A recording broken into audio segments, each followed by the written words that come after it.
Well, I'm being joined on the program now by the Managing Director, Cowry Assets Management Limited, Johnson Chukwu, and that's what we're going to be looking at for the next couple of minutes. Thank you so much, Johnson, for joining me. Thank you. Well, just before you came on set, I spoke to the former Senate President on this same matter, the fact that the budget has been delayed, and he says that the executive and the legislature need to collaborate together to ensure that all the lines are looked at properly, everything is looked at properly, and there are no issues. Now, 2014 is a year before election. We know that so many things are going to be happening in the economy, both the political economy and the economy itself. What are the implications of delaying this presentation today?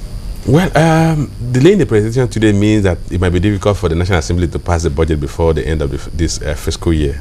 That means that by the time we're going into the next year, business leaders will not be in position to plan their projected expenditure and revenue. Because you have to recognize the fact that the federal government accounts, the totality of the government in the country accounts for more than 60 to 70% of the total GDP.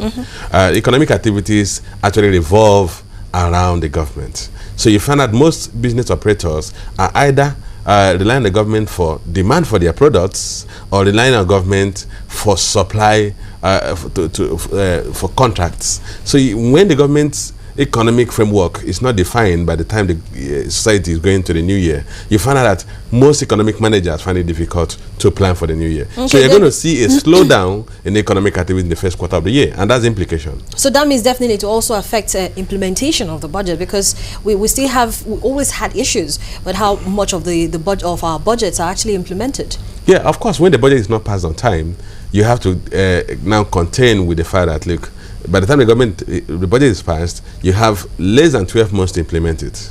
And it's almost impossible, given the rate at which the government disburses, particularly capital expenditure, for that timeline, for that time frame to be enough to implement the entire capital expenditure. Look at where we are today. At the last publication, I think the Federal Ministry of Finance said they've disbursed about 1 trillion out of about 1.78 trillion of capital expenditure. So in effect, we are just somewhere around 60% implementation at the tail end of the fiscal year. So when the budget is passed late, it has to constrain the rate at which capital expenditure will be implemented. Of course, the recurrent expenditure, because on a daily basis you have to pay salaries and the rest will still be implemented.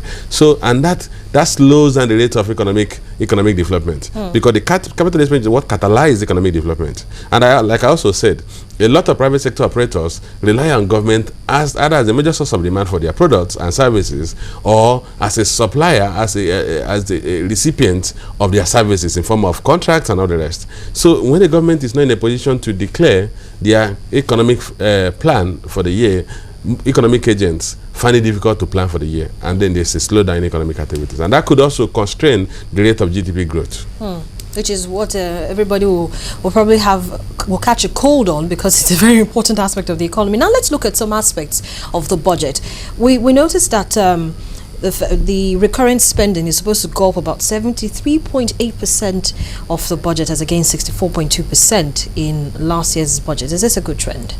Well, if you look at it, you have to look at it from the top line of the budget.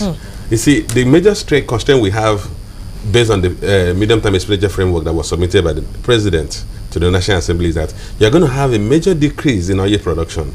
Oil production budgeted for 2013 budget was 2.53 million barrels. But in this one is 2.39. Now we are budgeting 2.39 million barrels. That's a huge difference. Probably because we're now talking of oil shorting or decrease in production of about 400,000 barrels per day, and that's a major constraint.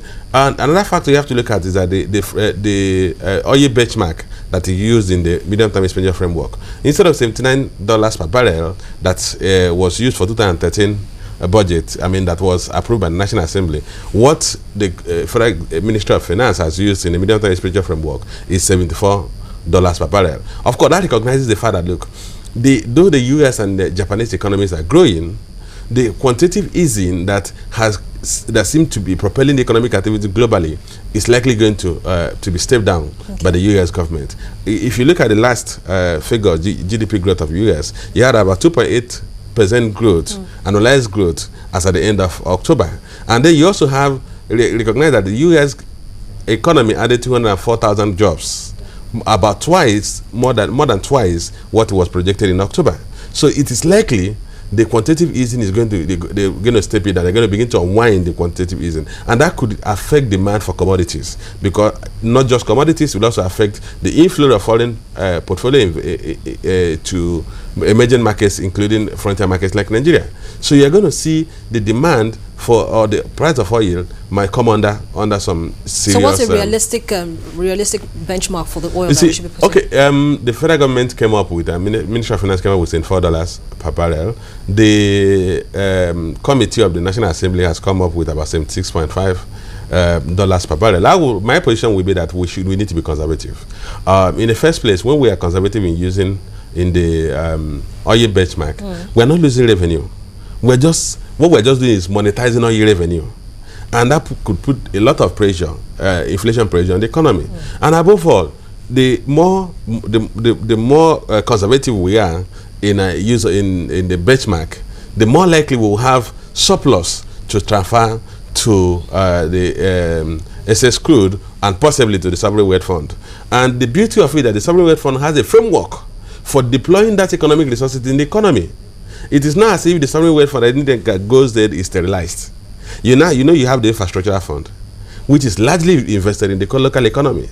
So, but it gives you some level of framework in deploying or extracting full value for the money we spend within the economy. So, what's the conservative, figure we should be looking at?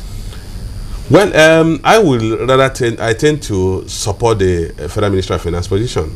The same $4, I think, is fair enough. We need to recognize that the global economy is not still as very strong as we want to be. And then, like I said, as the U.S. economy begins to unwind the quantitative easing, we might find out that the demand for commodities may begin to weaken. Now, just before we wrap up the show, let's talk about the debt servicing aspect of the budget. It's proposed to increase to about 712 billion. Yeah, from 591. From 592, actually, in 2023. Is this something to worry about? Well, for me, what I did was I looked at the portion of it that has to do with the standard debt service, which is about 48 billion, which is not very material, because if you look at the sovereign borrowing that is the government had about from Eurobond, the government has raised about $1.5 billion, which is quite insignificant. I don't think foreign borrowing is a major thing. In terms of local borrowing, it's more of transfer payment. You see, whatever the government pays as interest goes back to private sector economic agents, which is redeployed in the economy, and which is why domestic borrowing is not. It's not that excess domestic borrowing is not bad, but domestic borrowing is not as frowned as when you talk of foreign borrowing, because effectively whatever is paid to domestic lenders goes back to the economy. So I'm not really worried about debt service obligations. Okay, so now let's just look at the whole package, the whole budget as put together by the Ministry of Finance, and of course, which is going to be presented hopefully by next week. My challenge. Okay, go ahead. Take your question. Well, yeah. So what I was going to ask you, as an analyst and as a market watcher, you look at the variables. You know what the economy looks like and what affects or how directly this is going to affect the economy. Are the numbers that we're looking at, are they feasible?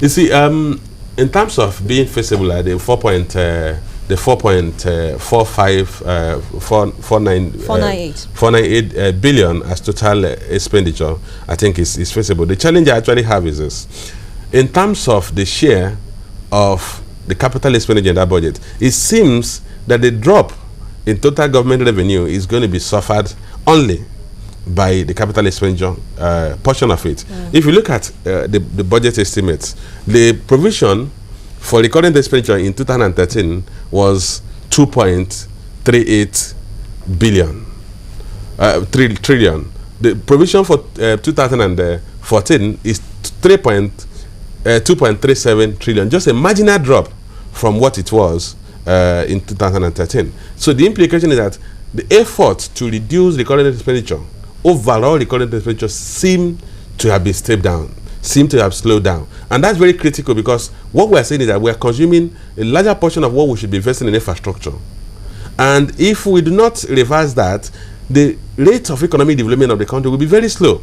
And that's where I have the way my challenges are. I expected that if the government is reducing total government revenue is declining, the current expenditure should also take part of that reduction and not that the entire reduction would be on capital expenditure. And because it simply means that the reduction in revenue has only affected the rate of building capital assets within the economy. Well, I'm sure, Johnson, we're going to have you here again next week when the President eventually presents the budget to the joint session of the National Assembly, because so many issues are going to be raised. But thank you for coming in today. It's been a pleasure as always. My pleasure.